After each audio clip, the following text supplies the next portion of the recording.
right, good people of the internet. Welcome back to another Rocky Mountain Anglers fly tying tutorial. Today I have for you all another super quick and easy little midge pattern that we're going to tie.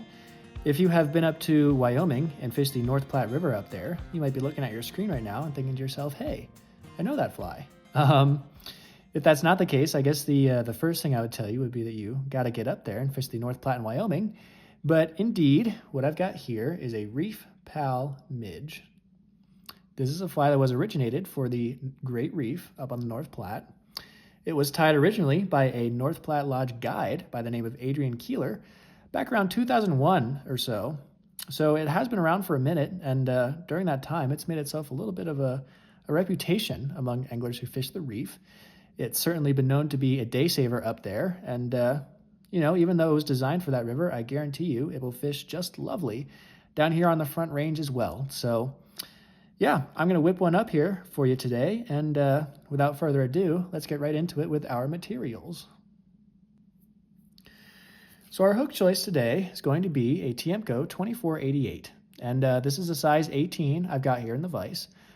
Typically, we tie these in the shop for people headed up that way in sizes 18 and 20, and I wouldn't say you have to go much smaller than that necessarily. I think 18-20 is a pretty comfortable range for this bug.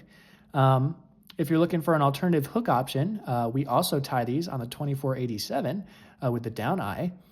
And, that's totally fine. Obviously, if that's what you've got, I will say I do prefer the 2488 myself. I just think having the straight eye, especially on, small patterns, midges, the like, really helps to open up the hook gap. And, that's just my personal preference. But 2487, totally okay, as well as really, whatever your favorite curved, shorter shank midge style hook is. All the hook makers have them. From Fulling Mill, you've got the 5120, the 5145. Even from Arex, you've got the 511. That's a cool hook as well. So, yeah, plenty of options out there for you in that department.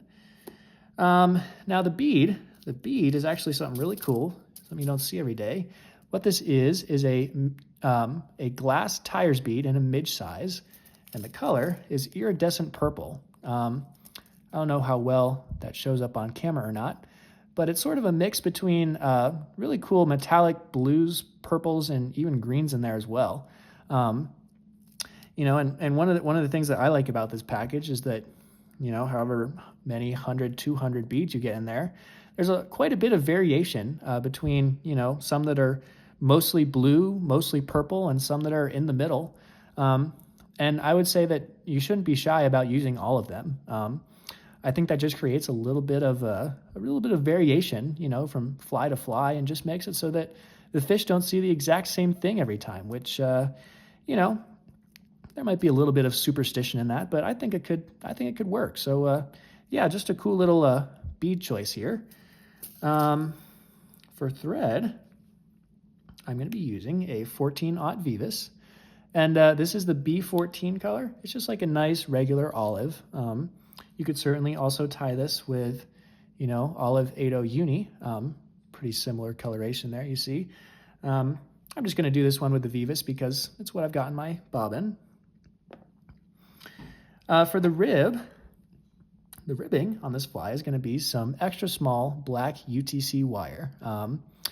And I do want to say, as opposed to using the small size, I would absolutely recommend you use the extra small. I think you could probably get away with using the small on the 18, but definitely on the 20, it's just too big. And even on the 18, I much prefer the extra small. I just think for midges, bugs like this, it just gives a nice little, much more subtle ribbing effect that's much more suited to matching these insects. I think people oftentimes underestimate how much of a difference there is between the small and extra small sizes. Especially on little tiny flies like this, it shows up a lot. So I would absolutely recommend getting yourself some of the extra small wire. You do have to be a little bit more gentle with it because it's finer, but it's well worth it if you ask me. So yeah, there's my wire rant for the day. Finally, for the collar, we're going to be using a little bit of Ice Dub, and this is the Tan UV color. So yeah, I believe that's it for our materials. So let's get right into tying one of these up. So I'll get started here with a new hook in the vise.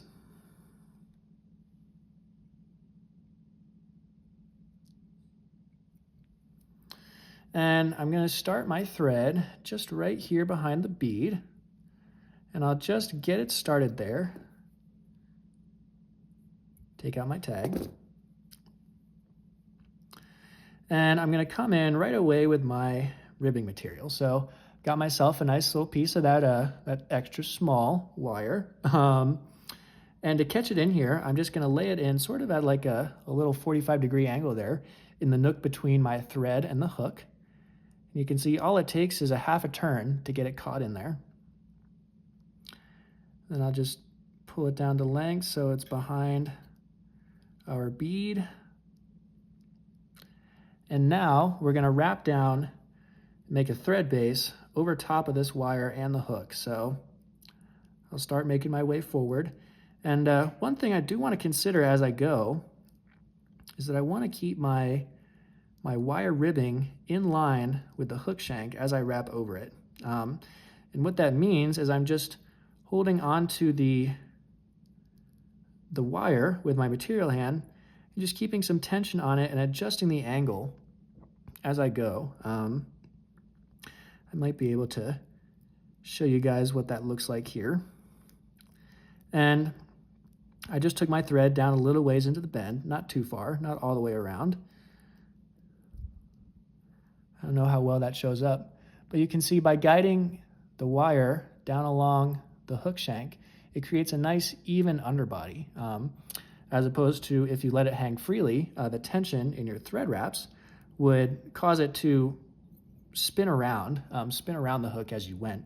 It would create sort of a warped underbody, which we don't really want. So just a nice little thing you can do to add some detail. Now on this 18, since it's a little bit bigger, I'm going to take one more trip of thread down to the bottom and back. And you can see with my Vivus, a flat thread, I just flattened it out with a quick counterclockwise turn. Just doing some nice even touching wraps. I may or may not decide to do that on a 20, depending on what it looks like. But on this size 18, I don't feel bad about putting a little bit more meat on his bones. So now I've got my thread just behind the bead. You can see it's not all the way there. It's probably just one turn or so behind. And at this point, I can wrap my wire. So I started it on my near side. So I'm just going to work over the top first and begin to work my way forward in some nice open spirals, evenly spaced best as I can.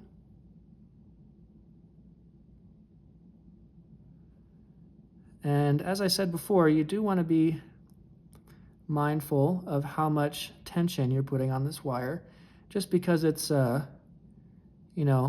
because it's a little finer and it is more prone to break. Just be careful.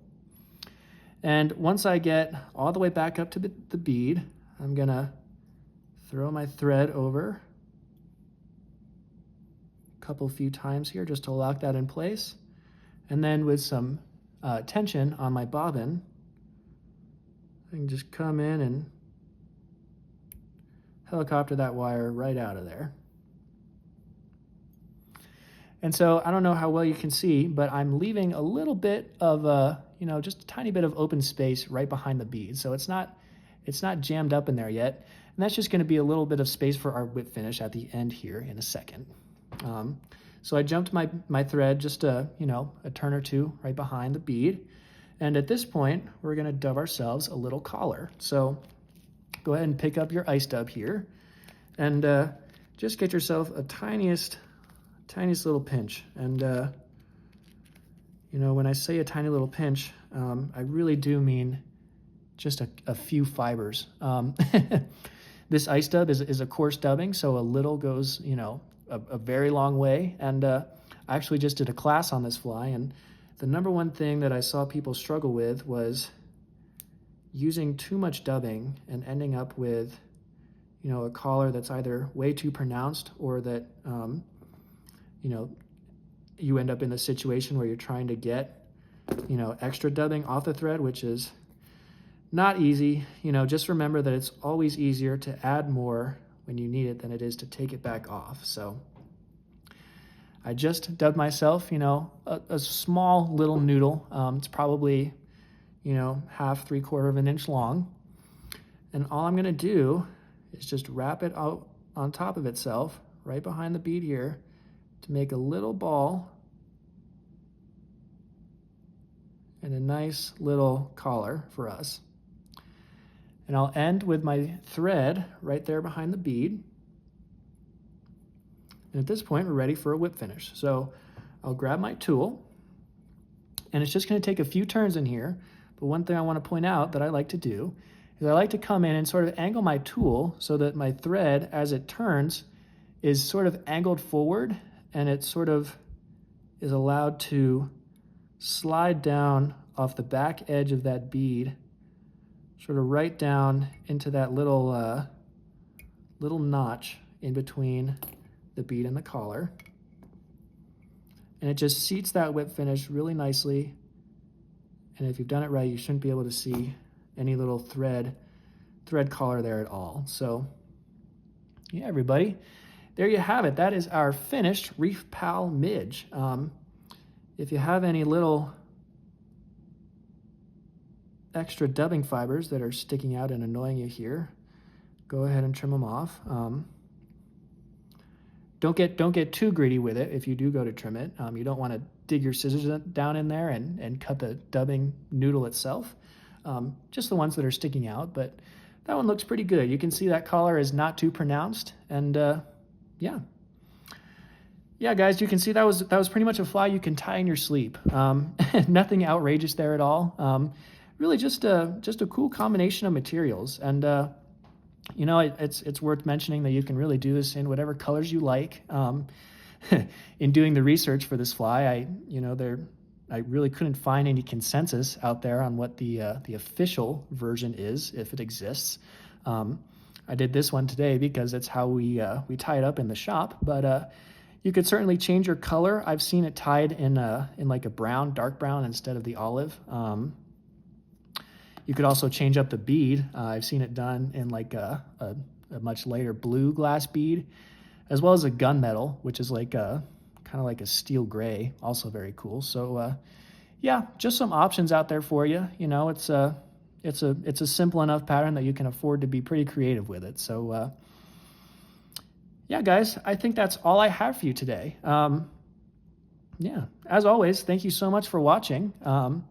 Feel free to come to the shop if you have any questions. We want to get them answered and get you set up with these materials as well. So yeah, thank you all for being here, and we will see you in the next one.